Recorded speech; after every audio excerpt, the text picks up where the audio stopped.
अस्सलाम वालेकुम दोस्तों और साथियों, उम्मीद है आप लोग खैरियत से होंगे। इस वीडियो में हम बात करेंगे एक इंतहाई टॉपिक के बारे में जो कि कोरोना से मुतल्लिका है और कोरोना की बीमारी के बाद सेहत याब होने वाले लोगों से मुतल्लिक है। और ये वो है कि बहुत सारे लोग, ख़ास तौर पे जो जवान हैं और या मिडिल एजड्स हैं, उनको ये महसूस होता है कि जब वो कोरोना की बीमारी से निकलते भी हैं तो उसके बावजूद उनकी अलामात चलती रहती हैं, या तो वो चलती ही रहती हैं या फिर वो ठीक होने के बाद दोबारा कुछ अलामात वापस आ जाती हैं। और ये अलामात अगरचे इनकी शिद्दत बहुत ज़्यादा आम तौर पे ज़्यादा नहीं होती, लेकिन ये अलामात उनको अपने काम पे, अपनी ड्यूटी पे और अपने घर के बाकी मामलात की तरफ वापस जाने में बहुत बड़ी रुकावट हैं। तो ये अलामात हैं कौन सी? सबसे पहले हम ये देख लेते हैं कि इन अलामात में शामिल क्या क्या है।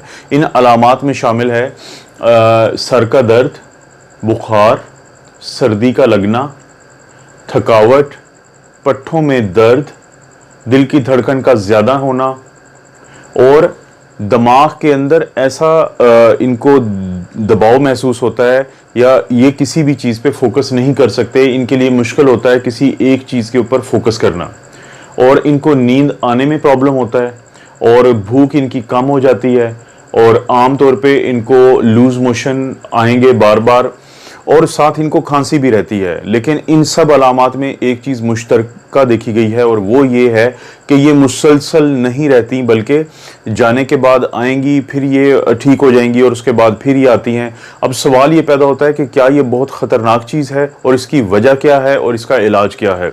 जहाँ तक तो इसकी ख़तरनाक होने की बात है तो अभी तक की जो स्टडीज़ आई हैं उसमें ये साबित होता है कि ये चीज़, ये अलामात जिनको हम इंटरमिटेंट सिम्टम्स कहते हैं या रिकरिंग सिम्टम्स कहते हैं, यानी वो अलामात जो बार बार होती हैं या वापस आती हैं, तो ये ख़तरनाक नहीं है। इनकी वजह से किसी भी इंसान की जान को ख़तरा नहीं होता। उसकी एक बहुत बड़ी वजह ये भी आप समझ सकते हैं कि ये अलामात आमतौर पे यंग या मिडिल एजड लोगों में होती हैं और उनमें नहीं होती जिनमें ये बीमारी बहुत ज़्यादा ख़तरनाक तरीके से हमला करती है, क्योंकि उनमें ये अलामात आएंगी और जाएंगी नहीं, बल्कि जो अलामात आएंगी वो ही इतनी ज़्यादा होंगी कि वो किसी भी इंसान को हॉस्पिटल में भेज सकती हैं। तो ये अलामात आमतौर पर ख़तरनाक नहीं होती, लेकिन इनका यही ख़तरा है कि ये आपकी ज़िंदगी में काफ़ी ज़्यादा आपके प्रॉब्लम्स पैदा करती हैं, आपकी डे टू डे लाइफ को डिस्टर्ब करती हैं, आपके वर्किंग को डिस्टर्ब करती हैं, आपके इंटरपर्सनल या आपस के जो शख्सी ताल्लुकात हैं उनके ऊपर ये असरअंदाज होती हैं। तो एक सवाल पूछा जाता है कि इसकी क्या क्या वजूहात हो सकती हैं। इस पे जो साइंटिफिक रिसर्च है वो अभी इस पे 3-4 वजूहात देती है। सबसे पहले जो अक्सर लोगों के ज़हन में आता है कि क्या ये री इन्फेक्शन है। अभी तक जो देखा गया है तो री इन्फेक्शन के चांसेस तकरीबन ना होने के बराबर हैं। अगरचे सबसे पहले ये साउथ कोरिया में सवाल उठाया गया था कि वहाँ पे बहुत सारे लोग जो ठीक होकर घर चले गए थे उनको कुछ अलामात के साथ वापस आना पड़ा और उनके PCR पॉजिटिव भी थे। तो दुनिया में सबसे बड़ा खौफ फैला कि शायद री इन्फेक्शन हो रही है। लेकिन जब बाद में उन्होंने मज़ीद जायज़ा लिया इस चीज़ का, तो साउथ कोरियंस को पता चला कि ये बुनियादी तौर पे जो PCR टेस्ट है उसकी ख़राबी है कि वो डेड वायरस को क्योंकि डिटेक्ट नहीं कर पाता। तो ये अलामात क्योंकि बहुत ज़्यादा नहीं थी लेकिन टेस्ट पॉजिटिव आया था, तो ये री इन्फेक्शन नहीं है। इसी तरह पाकिस्तान में भी 1-2 हॉस्पिटल्स में ये बात की गई कि शायद कुछ लोग हैं जो कि वापस आए हैं और उनमें री इन्फेक्शन है, लेकिन अभी तक साइंटिफिक वर्ल्ड कायल है कि री इन्फेक्शन के कोई ख़ास सबूत बिल्कुल नहीं मिले हैं। तो री इन्फेक्शन अभी तकरीबन जिसको कहते हैं कि आउट ऑफ क्वेश्चन है, टेबल पे ये ऑप्शन नहीं है, लेकिन इस पे बात अभी इस पे मज़ीद रिसर्च जारी है, लेकिन कोई ख़ास सबूत री इन्फेक्शन का नहीं मिला। तो ये अलामात का बार बार होना या वापस आना इस बात की निशानी नहीं लगती कि आपको री इन्फेक्शन हुई है। दूसरा है री एक्टिवेशन। कुछ लोगों के ज़हन में है कि क्या ये वायरस अंदर जाके बैठा रहा और पहले नेगेटिव इसलिए हो गया कि ये इनएक्टिव था, लेकिन अब जो है ये रीएक्टिवेट हो गया। जैसे मिसाल अगर मैं दूं आपको, तो टीबी के जो मरीज़ होते हैं उनमें एक प्राइमरी टीबी होती है और एक रीएक्टिवेटेड या सेकेंडरी टीबी होती है। प्राइमरी टीबी के बाद जो माइकोबैक्टीरियम ट्यूबरकुलोसिस है वो हमारे जिस्म के किसी भी खास हिस्से और ख़ास तौर पर फेफड़ों में जाके बैठ जाता है इनएक्टिवली। लेकिन जब इंसान का इम्यून सिस्टम कमज़ोर होता है किसी भी वजह से, तो वो उसके ऊपर हमला हमलावर हो जाता है तो बहुत सारे लोगों के जहन में सवाल ये आता है कि क्या ये रीएक्टिवेशन है। लेकिन रीएक्टिवेशन अगर हो तो उसमें फिर दो चीज़ें ज़रूर होनी चाहिए। एक तो ये कि टीबी के पेशेंट्स की तरह जो अलामात है वो बहुत ज़्यादा शदीद होनी चाहिए, और दूसरा ये कि पीसीआर पॉजिटिव आना चाहिए इन मरीज़ों में। लेकिन ये दोनों चीज़ें अभी नहीं देखी गई कि ना तो पीसीआर पॉजिटिव आता है इन लोगों में और ना ही अलामात बहुत ज़्यादा सख्त होती हैं पहले की निस्बत। लेकिन क्योंकि ये यंग लोग होते हैं और इसका एक ये भी वजह हो सकती है कि शायद वो अलामात उनमें टॉलरेट करने की या बर्दाश्त करने की सलाहियत ज़्यादा है। इसके अलावा एक और चीज़ सोची जाती है कि तीसरी वजह पे जो गौर हो रहा है वो ये हो सकता है कि क्योंकि ये हमारे इम्यून सिस्टम और वायरस के दरमियान की लड़ाई होती है, और इस लड़ाई के नतीजे में इसमें कोई शक नहीं है कि हमारे मुख्तलिफ जो ऑर्गन्स हैं, हमारे औज़ा हैं, वो इन्फ्लेमेशन की वजह से डैमेज होते हैं। वो डैमेज होते हैं तो हमें ये सारी अलामात आ रही होती हैं। तो कुछ लोगों का ये ख्याल है कि क्योंकि ये डैमेज होने के बाद जो रिकवरी होती है वो एक लंबा प्रोसेस है, बाज़ लोग बहुत जल्द रिकवर हो जाते हैं और बाज़ लोगों में ये जो टिश्यू डैमेज है वो स्लो रिकवर होता है, और जब वो स्लो रिकवर होता है तो वो इस तरह की अलामात देता है। जैसे अगर आंतों में इन्फ्लेमेशन हुई थी तो लूज मोशन या डायरिया होता है, अगर लंग्स में हुई थी तो कफ होती है, और अगर बाकी जिस्म के मुख्तलिफ हिस्से जैसे मसल्स हैं उनमें होती है तो थकावट और जिस्म में दर्द होता है। तो एक थ्योरी ये भी है, और एक बहुत अहम बात ये समझी जाती है कि क्योंकि हमारा जो इम्यून सिस्टम है वो वायरस के खिलाफ रिएक्ट करता है, जंग करता है, और उसके जंग करने में बहुत सारे साइटोकिन्स या इंटरल्यूकिन्स इन्वॉल्व होते हैं। तो बाज़ औक़ात वायरस जब मर भी जाता है तो हमारा जो इम्यून सिस्टम है, हमारा दिफाई निज़ाम है, वो उसको एक फॉरेन बॉडी के तौर पे लेके तो इंटरल्यूकिन्स की को कम तादाद में रिलीज़ करता रहता है, जारी करता रहता है, जिसके अंदर है इंटरल्यूकिन 1 जो हमें फीवर करवाता है, उसके बाद इंटरल्यूकिन 6 है, इंटरल्यूकिन 4, 5, इंटरल्यूकिन 8 है, इंटरल्यूकिन 10 है, इंटरल्यूकिन 12 है, और ट्यूमर नेक्रोसिस फैक्टर है।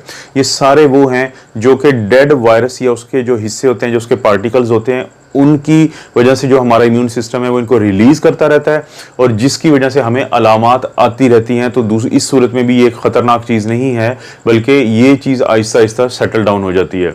और आम तौर पे जो डॉक्टर रिकमेंड करते हैं वो ये रिकमेंड करते हैं कि इन मरीजों को अलामाती ट्रीटमेंट यानी सिम्टोमेटिक ट्रीटमेंट देना चाहिए। कि अगर किसी को खांसी है तो वो कफ सिरप ले, किसी को जिस्म में दर्द है तो वो पैरासीटामोल उसको लेनी चाहिए, किसी को लूज मोशन है तो वो ORS लें, इनफ्लोर का साशे लें, ताकि जो अच्छे जरासीम हैं यानी प्रोबायोटिक यानी ये दवाई होती है वो हमारे जिस्म में या गट में ज़्यादा बढ़ें।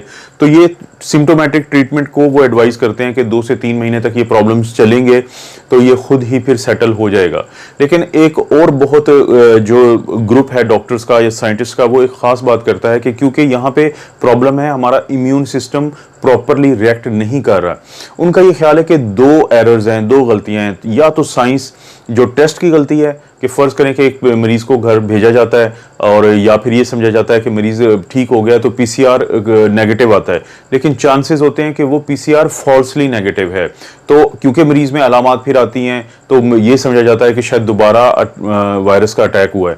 तो एक तो ये गलती हो सकती है कि आपका PCR फॉल्सली नेगेटिव यानी नेगेटिव आया लेकिन वो हकीकत में नेगेटिव नहीं था और वायरस आपके जिस्म में था, और बाद में अगर आप टेस्ट भी करवाते हैं तो वो पॉजिटिव आ जाएगा। दूसरा ये समझा जाता है कि हमारा जो इम्यून सिस्टम है उसका एरर है, उसका फॉल्ट है, क्योंकि वो जैसे बहुत सारी ऑटो इम्यून डिजीजेज हैं उसमें हमारा अपना इम्यून सिस्टम हमारे जिस्म के कुछ ऑर्गन्स को या कुछ हिस्सों को समझता है कि ये एनिमी के हैं, ये दुश्मन के हैं, और उनके खिलाफ रिएक्ट करता रहता है। तो इसी तरह इस सूरत हाल में भी हो सकता है कि बाज़ लोगों में उनका जो इम्यून सिस्टम है वो क्योंकि वायरस के खिलाफ जंग करते हुए बहुत ज़्यादा ये भी होता है कि अपने ही जो ऑर्गन्स हैं उनके खिलाफ उसका अटैक शुरू हो जाता है। तो वो फिर यही समझता है कि अभी तक ये फॉरेन एजेंट्स पड़े हैं।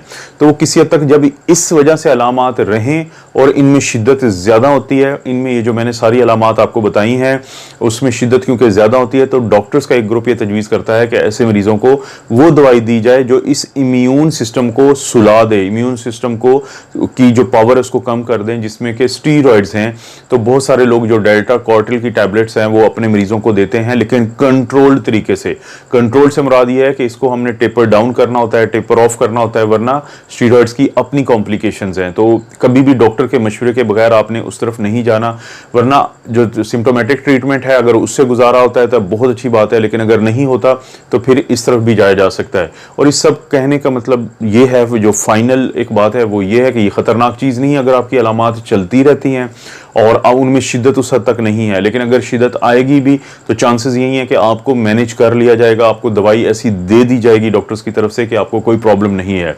लेकिन अभी तक री इन्फेक्शन, रीएक्टिवेशन इसके चांसेस नहीं है। सबसे बड़ा यही सोचा गया है कि चांसेस यही है कि आपका अपना इम्यून सिस्टम आपके जिस्म के खिलाफ किसी हद तक कुछ देर के लिए रिएक्ट करता रहता है, या जो डेड पार्टिकल्स हैं या जो डेड वायरस हैं, या जैसे मैदान जंग में जब दो दुश्मन आपस में लड़ते हैं तो उसके बाद का जो डैमेज मटेरियल होता है, जब तक वो क्लियर ना हो जाए तो वो जो आपको बैटल ग्राउंड है वो हमेशा गंदा ही लगता है।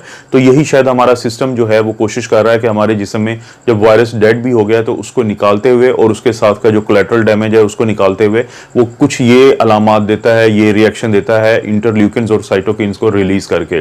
मुझे उम्मीद है कि आपको इस बात की समझ आई होगी। इस बात से आप अपना और अपनी फैमिली का ख्याल रखें। अल्लाह ताला आपको और आपकी फैमिली को हर किस्म की बुराई, बीमारी से और आजमाइश से महफूज रखे।